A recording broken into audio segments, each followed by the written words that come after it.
as a President of the United States, and thank you for your support, your commitment to your friend, to your allies, and special thank for your support during the six-week war. Mm-hmm. It means a lot to us, and you show us who's the real ally. And without your support, your commitment, Mr. President, not my country only, but the Middle East will be in a different part of the world, different situation today. So really my pleasure to see you today, Mr. President, and thank you for giving us the time, and there is a lot of things we can talk about for going forward between our two countries, how we can make our relationship even better. We love it. Thank you, my friend. See, when you're that rich, you can speak that lowly. I was just wondering, can anybody hear that? But when you're so rich, you have such confidence that you don't have to do any strain to the voice. He's great. So, do you have any questions? What should we expect from the second stage of the negotiations from this memorandum? I don't know. It's a 60-day period or so. I think it's going to happen fairly on time. We've been both involved. I think they're going to want to get it done. Iran wants to get it done. They have to get back to business. And the relationship is now normalized. So I think it's going to go pretty quickly, Steve. Could go faster. Could take longer too, but it could go faster. There's so much interest in the text of the document. Why not release the topic? Oh, I will. Why not release it well, before because Friday? I'd like to get a formal setting first before we do that. But I have no problem with that. It's a good document. Here's what it says. Iran will never have a nuclear weapon. That's what it says. It won't have one to buy, to develop. They will not have a nuclear weapon. And I would say that's about 99.9% of what I wanted, because we couldn't let that happen. You couldn't let that happen. And they won't have a nuclear weapon. Now, in addition to that, the Strait is going to be open toll-free. And it's toll-free beyond the 60 days. It's not, somebody said, oh, it's toll-free for six. No. It's toll-free, period. When it opens permanently, it'll be toll-free. I want to congratulate our Navy, because the naval blockade was unbelievable. But I'll not only release it, I'll probably have a press conference and read it to you word by word so that the press covers it accurately. Because it's a very important document, and unlike Obama, who could have destroyed the Middle East with a horrible JCPOA, it is the worst agreement. That was a road to a nuclear weapon. Mine is a wall against a nuclear weapon. I mean, I see these people say, but we already had one.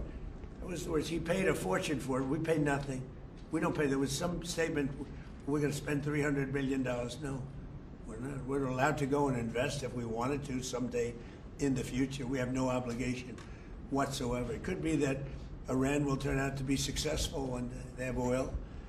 But if we left a week ago, just left, before the last two attacks, it would have taken them 20 years to rebuild Iran. So, but I'll go over the document with the media in a couple of days. Mr. President, a few weeks back you said you'd like to see other nations join the Abraham Accords, much like the UAE has. Have there been any discussions with Arab leaders about that? About what? Joining the Abraham Accords like the UAE has? Well, I'd love to have them. This is a man who's very advanced. He was early in, and he's done very well with them, the Abraham Accords. No, it's, I think they should happen. The big impediment to the Abraham Accords, we have our original countries, very smart countries, every one of them. Do you notice that even during that period of conflict, nobody dropped out? Nobody said, oh, gee, I'm going to drop out. Nobody. I think they're all going to come in now into the Abraham Accords. The only conflict was a place called Iran. And I understand that, you know, it's a little bit tough when people were afraid of Iran. But I think they're going to all start coming in there. Good question, actually. Mr. President, what do you say to Republicans like Senator Lindsey Graham, who is skeptical of the MOU? Lindsay is skeptical? Yes. I'll have to talk to Lindsay. He'll be in big trouble. Lindsay's good. Lindsay's fine. He's not skeptical. He's just fine.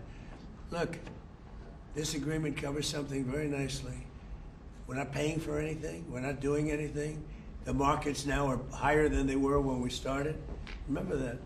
The stock market now is 2,500, maybe even more than that, points higher than it was when we said. It's pretty amazing. This agreement's about one thing, that Iran will never have a nuclear weapon. Never, ever, ever. The rest of it's irrelevant, frankly. Senator Graham also said that an eventual agreement with Iran should be sent to Congress for review. Would you do that? I never thought of it, but I would. I wouldn't mind. I mean, you know, the Democrats, you know, we call them Democrats because they're dumb people. The Democrats are, well, what I'd like to do is send it to Congress saying you shouldn't approve it, and I'll get it approved. Because they do, whatever I say, they want to do the opposite. It's not working too well for them, by the way. But yeah, I never thought about sending it, never even thought about it, but I will send it to Congress. I like the idea. Are you On another topic. I mean, who wouldn't approve it? Let's let them have a nuclear weapon. The Democrats will say, oh, they should have a nuclear weapon. They'll go crazy. I like the idea. Send it to Congress, please, all right? Mr. President, were you briefed on the attack plans for the UFC event at the White House? There was, the FBI thwarted an attack. I haven't heard about it, no. But I watched, the attack that I watched were the fighters. And he saw it too, by the way. He was sitting back home in his beautiful palace and he was watching it. And they were as good a fights as I've ever seen, right? The best fight. The best. They were. That last fight was brutal. Wow. And the two last, all of the fights were The good. two fights. It was all good. It was a great evening. It was very different for the White House, but I wish you could have been there. We built an incredible arena. Dana did a great job. Is there going to be another fight next year, Mr. President? Well, I don't know. I got away with it because 250 years. You know. Maybe in another 50, maybe in 300. So are you considering an increase on sanctions on Russia and whether to renew those? Well, soon we'll be able to do that because the oil is now flowing. So we took sanctions off because obviously we're not looking to impede the oil. So we're in a position to do that soon. Let them lapse? Yeah, Okay. at some point. Mr. President, I have a question. Yes.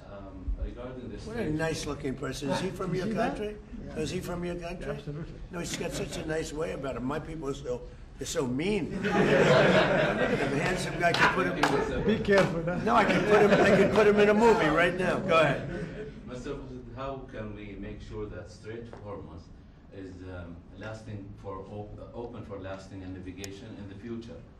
Have a United States with a strong president.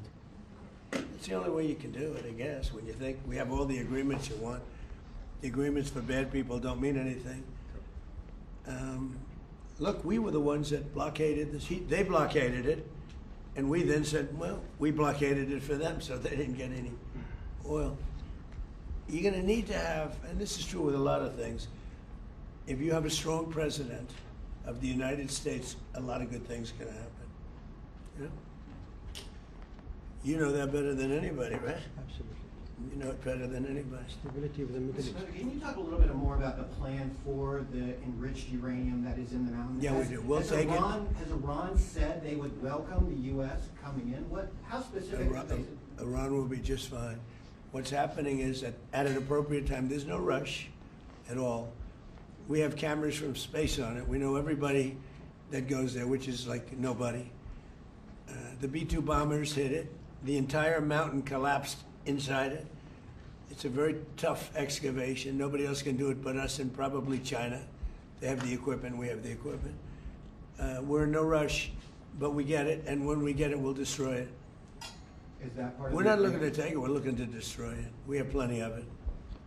Tell the Versailles dinner tomorrow night. What prompted you to go to that? The dinner tomorrow night in Versailles. So, well, I'm a fan of beautiful places.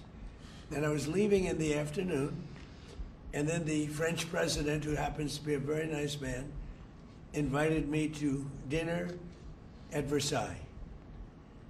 And Versailles is not a gold leaf. Versailles is the real deal.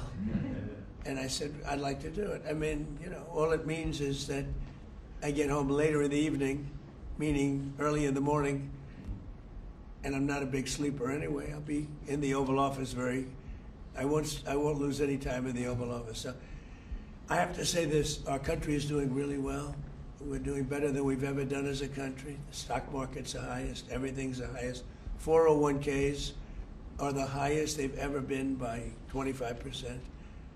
And we're doing really well. And now you're going to see prices coming down. You know, when I took over, prices were very high. We had the worst inflation in the history of our country. Prices were high, eggs were high, bacon was high, everything was high.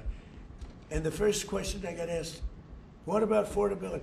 I did a news conference one day after I took over, and these people said, what about affordability? I said, I didn't cause it, but I'm bringing it down. And now with the fuel going way down, you saw it yesterday, it went down $6, $7.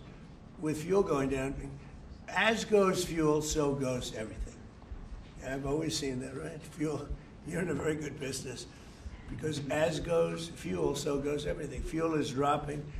It's now in the 70s per barrel. And I think we'll get it down. When I say, I was in Iowa, and we had great victories in Iowa. And when I left, I noticed in a gas station, $1.85 a gallon. That's where we were. It's a little bit higher generally, but I saw two stations, $1.85, one had $1.91. And, you know, we're going to get around those levels. So, very honored. Thank you very much, everybody. Thank you, Thank you. President. Thank you. Thank you. Thank you. Thank you.